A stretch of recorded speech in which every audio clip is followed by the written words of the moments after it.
না, বিরাট কন্ট্রিবিউশন ওনার বিরাট কন্ট্রিবিউশন। মনে করেন যে আপনি শাবানাজি, ববিতাজি, তারপর হচ্ছে হইলে গিয়া লিজেন্ড কবরী আপু, এরপরে প্রজন্ম তো অঞ্জনাদি বলবো, তারপরে তো মনে করেন এরপরে প্রজন্ম সুচিত্রা ম্যাম, উনি, তাই না, দিলার আপু, রোজিনা আপু, এই কাজে হচ্ছে ওনার কন্ট্রিবিউশন চিন্তা করা যায় না।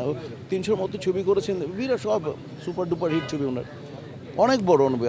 আর আমরা খালি বলবো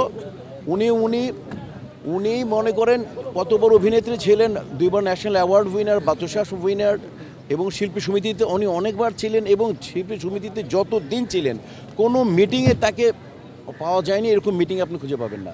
মানে উনি যে কোনো জিনিস, কোনো যদি মানে যে দরকার হবে, উনি একটা মনে করেন শাবানা আপু থেকে আরম্ভ করে বা সিনিয়র শাবনাম আপা থেকে আরম্ভ করে উনি একজন সাধারণ আদনান ছোট জুনিয়র শিল্পীর সাথে একই আচরণ করতেন। এটা ওনার কাছ থেকে শেখার। ইডেন বে কক্সবাজার সমুদ্র সৈকতের উপর নিজেদের একটি ঠিকানা। মাত্র 5 লাখ টাকায় আপনিও হয়ে যেতে পারেন এই হোটেলের মালিক।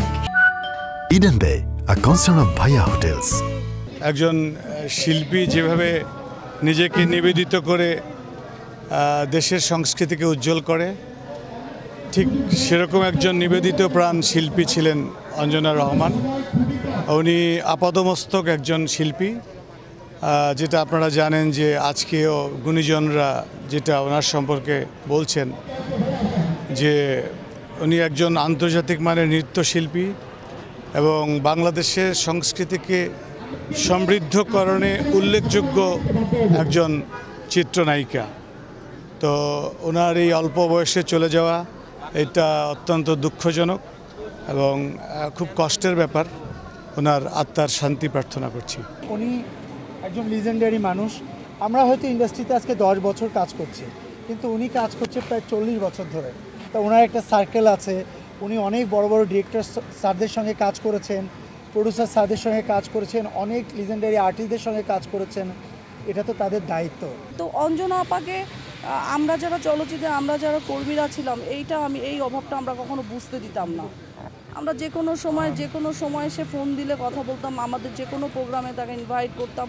এত প্রাণ চলচল একটি মানুষ, কি বদন্তি, যে কিনা সিনিয়র শিল্পী থেকে জুনিয়র শিল্পীদের বুকে টেনে নিয়েছে এইভাবে নিরহংকার এরকম একটা আর্টিস্টের আমার মনে হয় এই চলচ্চিত্রে আর ইন্ডাস্ট্রিতে আর আসবে না। তার অবস্থান কেউ পূরণ করতে পারবে না। আর আমার সৌভাগ্য হয়েছিল তার সাথে অভিনয় করার। জি সরকারের একটা ছবিতে সে আমার কো আর্টিস্ট ছিল। আমি তার সাথে কাজ করার এক্সপিরিয়েন্স আছে এবং আমার সাথে অত্যন্ত ভালো সম্পর্ক ছিল। 15 তারিখে আম্মু নিজে রান্না করেছে, 15-16 তারিখে নিজে রান্না করেছে। আমার বাসায় গেস্ট এসেছিল, তাদেরকে খাইয়েছে। হঠাৎ করে মানে আম্মু চলে যাবে, এটা চিন্তাই করার। আম্মু বলতো যে একজন মানুষের ক্যারিয়ারে যতটুকু পূর্ণতা পাওয়া দরকার আম্মু সব কিছুই পেয়েছে। জাতীয় আন্তর্জাতিক পুরস্কার আম্মুর কোনো অপ্রাপ্তি ছিল।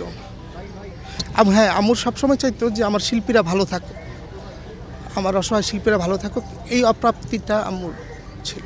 শেষ কি কথা বলেছিল আমাকে বলছিল আইসক্রিম খাবো। অনেকদিন যাবত আম্মুর জ্বর আসতো, এমনি ভালো হয়ে যেত। খুব নর্মালি আমরা মনে করছিলাম স্বাভাবিক জ্বর, চিত্তে ভালো হয়ে যায়। কারণ অনেকদিন জ্বর হবার পর আম্মু মাঝখানে একটা জন্মদিনের অনুষ্ঠানও অ্যাটেন্ড করেছিল। আরও আমাদের একটা বিচারকও ছিল, আম্মু এফডিসিতে ছিল প্রোগ্রামটা, সোহেল মামান। 19 তারিখে আম্মুর কথাবার্তা খুব স্বাভাবিক।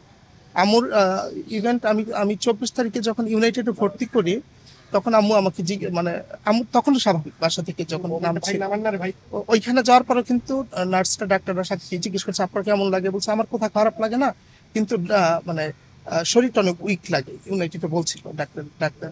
এরপর আস্তে আস্তে খারাপ হয়। এরপর আমরা উন্নত চিকিৎসার জন্য পিজিতে নিয়ে যাই। পিজিতে নেওয়ার পর